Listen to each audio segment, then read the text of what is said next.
Ini tempatnya ala kadarnya nih. Oke, Bapak Ibu sekalian, karena memang pagi ini adalah pagi yang cerah, suasana pun kita juga harus dibuat secerah mungkin, pikiran kita juga harus lebih santai, lebih ya gimana kita lah dalam menyikapi segala sesuatu. Kita tahu semua bahwa dunia pertanian adalah dunia yang penuh dengan berbagai permasalahan, berbagai dengan temuan, inovasi, dan semuanya terus. Petani itu tidak ada yang pintar, semuanya terus belajar dari satu jenis tanaman, dari satu jenis lahan, dan juga lingkungan. Apakah itu lingkungannya itu baik, cocok untuk tanam tertentu, kita semua belajar. Apalagi dengan adanya produk-produk yang terus membanjiri, bahkan petani sendiri kebingungan mana yang baik ini. Punya pupuk ya, ada pupuk macam-macam lah, jenis pupuk organik, pupuk kimia, pupuk hayati, dan lain sebagainya. Tapi insya Allah semuanya itu bisa terjawab kalau kita ada keseriusan, kalau kita ada kemauan untuk selalu mencoba trial. Karena petani itu yang berhasil adalah petani yang mau belajar dari apa yang dia kerjakan, dari apa yang dia lakukan sehari-hari, menjadi sebuah inovasi atau syukur-syukur menjadi sebuah pengalaman yang sangat baik. Nah, oleh karenanya sahabat Sinergi PTBS, mari kita sama-sama belajar, terutama kita punya produk ya. Saya kebetulan bawa produknya.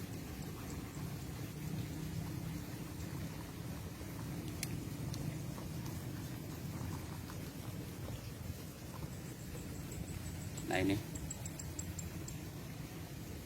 produk Eco Farming. Ini penampilan dari ininya. Nah, ini sebuah temuan yang sangat luar biasa, bahwa petani harus kita kenalkan Eco Farming ini. Kenapa kita harus mengenalkan ini? Insya Allah ini sebuah jawaban yang sangat luar biasa, yang mungkin ditunggu-tunggu oleh mereka para petani. Siapa sih yang nggak ingin petani itu, satu, paling tidak tanamannya sehat, tanamannya menghasilkan panen yang bagus, dan masalahnya pun cepat tuntas. Jujur saja, saya sebagai petugas lapangan sering mendengar petani mengeluh dengan berbagai masalah, mulai dari masalah hama dan penyakit, masalah dengan produksi yang menurun, belum masalah lagi yang berkaitan dengan sifatnya musibah seperti kekeringan, banjir, terus adanya pandemi hama dan sebagainya. Maka dari itu, yuk kita satu-satu dulu uraikan atau kita bahas sedikit demi sedikit. Karena untuk bisa menjadikan bahwa pertanian ataupun tanaman kita sehat, yang perlu kita lakukan adalah bagaimana kita menjadikan media tanam itu cocok dan subur. Yang kedua, pilihlah tanaman yang sesuai dengan kondisi atau lingkungan. Artinya pada ketinggian tertentu, pada situasi tertentu, misalnya curah hujannya, terus juga ada suhu rata-rata dan sebagainya. Itu ada spesifikasinya. Oke lah, kita ambil satu fokus saja dulu ke tanaman padi. Padi itu termasuk tanaman yang mempunyai toleransi yang sangat tinggi. Dataran rendah, daerah tinggi tetap jadi. Cuma semuanya perlu adaptasi, perlu adanya sebuah cara-cara pengelolaan yang baik. Selain tanaman yang harus kita pilih, yang utama dan yang pertama adalah bagaimana memilih bibit ataupun benih yang unggul. yang modern, yang memang di situ bisa dikatakan tanaman varietas padi yang selain unggul secara produksi, tahan dari berbagai situasi dan kondisi, cekapan dan sebagainya, dan juga potensinya sangat luar biasa. Ambil contoh sekarang kita lagi rame nih Inpari 32. Ya saya pikir Inpari 32 harus kita perjuangkan, karena salah satunya dari tanaman padi yang produksinya cukup tinggi. Tinggal bagaimana kita mengelolanya. Yang kedua, selain kita memilih varietas unggul, kita bagaimana memberikan pemupukan yang tepat. Artinya tepat di sini ada 5T. Yang pertama adalah tepat jenisnya. Jenis di sini kita pilihnya apa nih? Mau ekofarming atau pupuk yang lain? Itu termasuk pilihan. Jenis pupuknya atau jenis tanamannya. Tanamannya tanaman apa? Apakah tanaman musiman? Apakah tanaman tahunan? Karena semuanya akan berimbas pada cara dan metodenya nanti. Misalnya tanaman musiman, ya paling tidak umurnya berkisar antara bulanan sampai 1 tahun lah maksimalnya. Contoh tebu itu 1 tahun betul, dari mulai awal sampai 1 tahun, baru dia panen. Itu musiman juga. Beda dengan tahunan. Dengan tahunan itu ya mereka akan tidak cukup 1 tahun panen, tapi dia berkali-kali panen. Maka sampai 20 tahun sampai 25 tahun. Selama masih produktif, masih terpiparkan. Ini satu jenis ketepatan pilihan pupuknya apa, tanamannya apa. Yang kedua, kita juga harus tepat sasaran. Karena pemupukan itu, pertama kita ada istilah mupuk lahan. Mupuk lahan itu kita bagaimanapun lahan kita harus subur. Supaya subur ya dipupuk juga. Terutama pupuk-pupuk yang mengandung bakteri positif, mikroorganisme positif yang nanti akan merestorasi lahan. Dan pilihan tepat adalah ada di sini. Ingat, ekofarming nih. Oke. Sasaran selain tanah juga sasaran pada tanaman itu sendiri. Jangan sampai kita tanaman yang kita pupuk bukan pada posisinya. Artinya begini, yang hanya bisa menyerap unsur hara ataupun nutrisi, pertama tugas utama adalah akar tanaman. Makanya penyemprotan itu di awal adalah untuk tanah. Yang kedua adalah dari daun. Daun ada namanya bagian daun yang namanya stomata. Stomata ini bisa melalui pintu ataupun mulut stomata itu penyerapan unsur hara bisa dilakukan. Makanya sasaran berikutnya adalah daun. Bukan yang lain-lainnya ya. Bukan batang lah, bukan buahnya lah, daunnya. Kalaupun ada sih, sebetulnya metode yang boleh dikatakan metode yang nggak biasa lah. Itu dengan sistem injeksi. Injeksi itu berarti batang dilubangi, seperti itu kira-kira. Nah nanti nutrisi ekofarming itu bisa dilarutkan melalui paralon ataupun sejenisnya selang, itu bisa masuk ke jaringan batangnya. Itu sekadar bahwa sasaran itu di situ. Yang ketiga, tepat dalam waktu. Kapan sih waktu yang tepat? Kalau boleh tanya nih Bapak Ibu sekalian, sahabat sinergi, kita tanya tuh tanaman. Tanaman, kamu lapar belum? Begitu kira-kira. Tanaman, kapan kita harus kasih makan? Ya layaknya manusia, pagi sarapan pagi, siang makan siang, sore makan sore, bahkan makan malam. Tanaman pun sama Bapak Ibu sekalian. Waktunya ada. Kita ambil contoh padi. Kapan sih kita harus memberikan makanan atau nutrisi? Ya ketika kalau tanaman itu dalam bentuk tanaman yang dipindahkan, artinya kita membuat persemaian sebelum itu dilakukan penanaman harus dipupuk dengan pupuk dasar. Artinya pemupukan sebelum tanam. Ya salah satunya ini. Ekofarming merekomendasikan sasaran yang paling pertama adalah untuk mempersiapkan makanan ketika tanaman itu dipindahkan, dia akan siap menyantapnya. Kira-kira begitu Bapak sekalian. Yang berikutnya sesuai jadwal. Yang ada yang berusur dalam ini. Jadi ada umur setengah bulan, ada umur 1 bulan, 4 bulan setengah.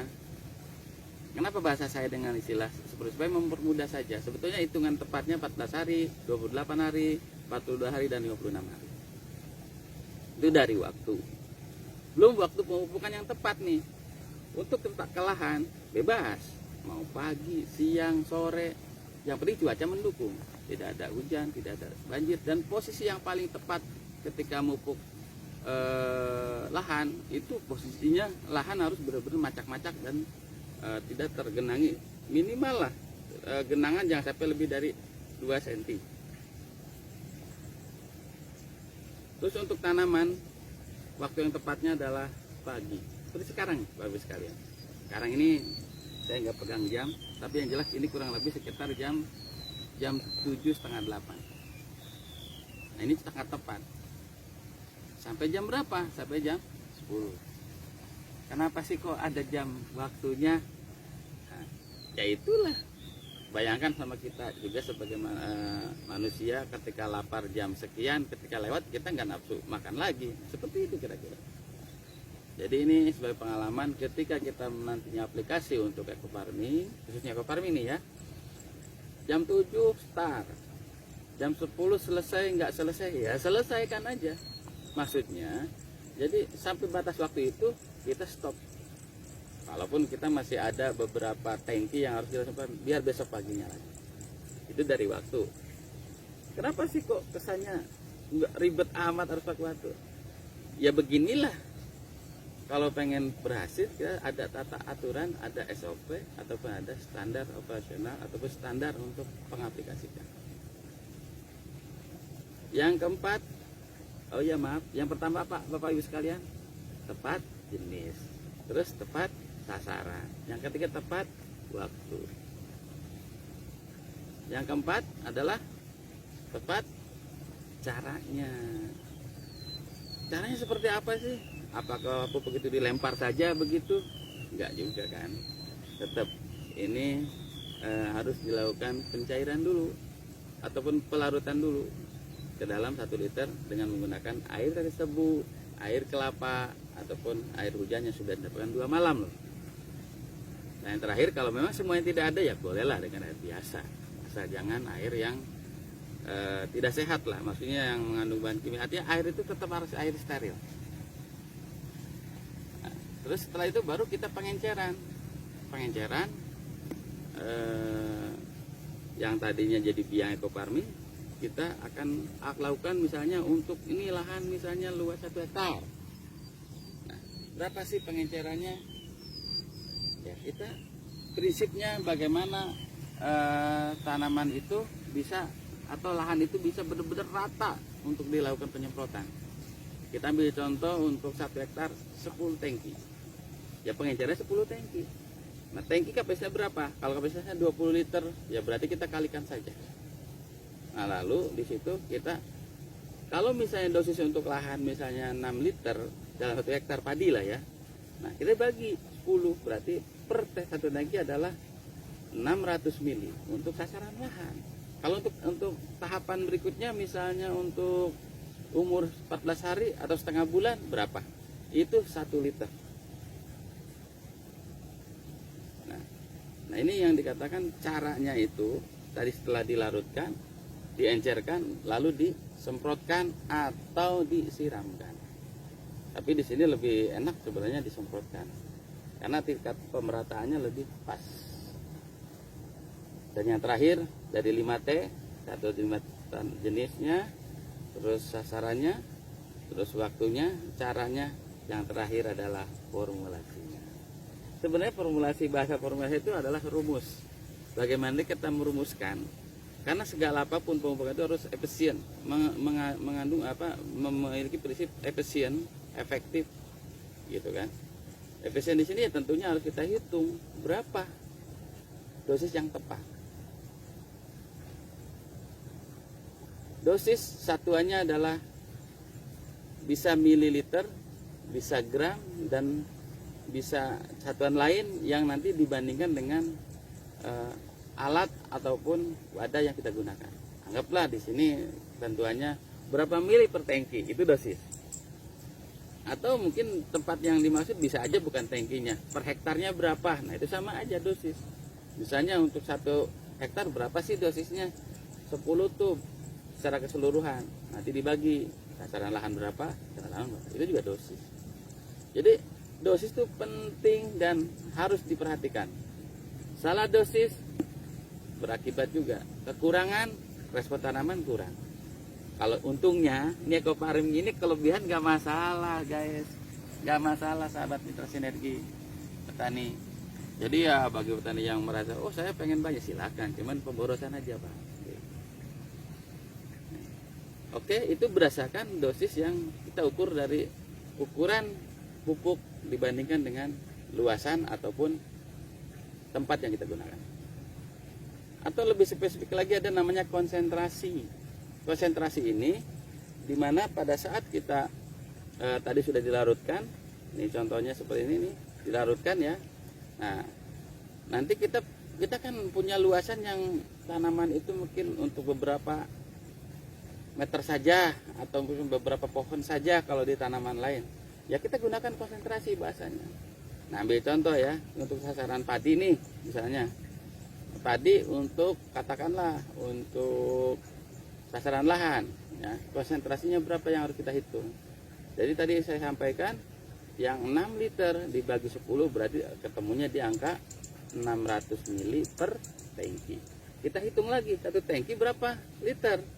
Kalau satu tangki itu udah 20, berarti konsentrasi yang didapat adalah 600 mili dibagi 20 liter. Jadi konsentrasi yang dimaksud adalah 30 mili per liter air. Jadi kalau kita dalam kondisi tertentu, misalnya padi bisa aja Bapak Ibu sekalian kena ya gangguan lah, namanya hama di lapangan, ada keong, ada tikus, beberapa rumpun itu dia tuh ketinggalan lah bahasanya tuh, tanamannya kita sulam. Nah untuk nyemprot sekitar itu aja berapa ngitungnya ya seperti itu. Jadi per liternya adalah 30 mili kita semprotkan, jadi efektif kan. Nah makanya ingat dalam hal ini pelajari bukunya, di sini ada semua petunjuknya, dan insya Allah ingat pemupukan harus 5T, tepat waktu, tepat jenis, tepat sasaran, tepat waktu, tepat cara, dan tepat formulasi. Barangkali ini yang bisa kami lakukan atau bisa kami sampaikan berkaitan dengan bagaimana kita meningkatkan hasil dari sebuah tanaman, dari tanaman padi kita, khususnya padi. Pemupukan harus tepat, bagaimana pengelolaan tanahnya, bagaimana kita memilih tanaman yang tepat. Oke, sahabat sinergi, mari kita sama-sama kembangkan ataupun kita perkenalkan kepada petani Indonesia bahwa saat ini sudah ada loh pupuk yang all in one, bisa untuk semuanya dan bisa untuk segala kondisi. Insya Allah dengan ekofarming lahan subur, petani yang makmur. Wassalamualaikum warahmatullahi wabarakatuh.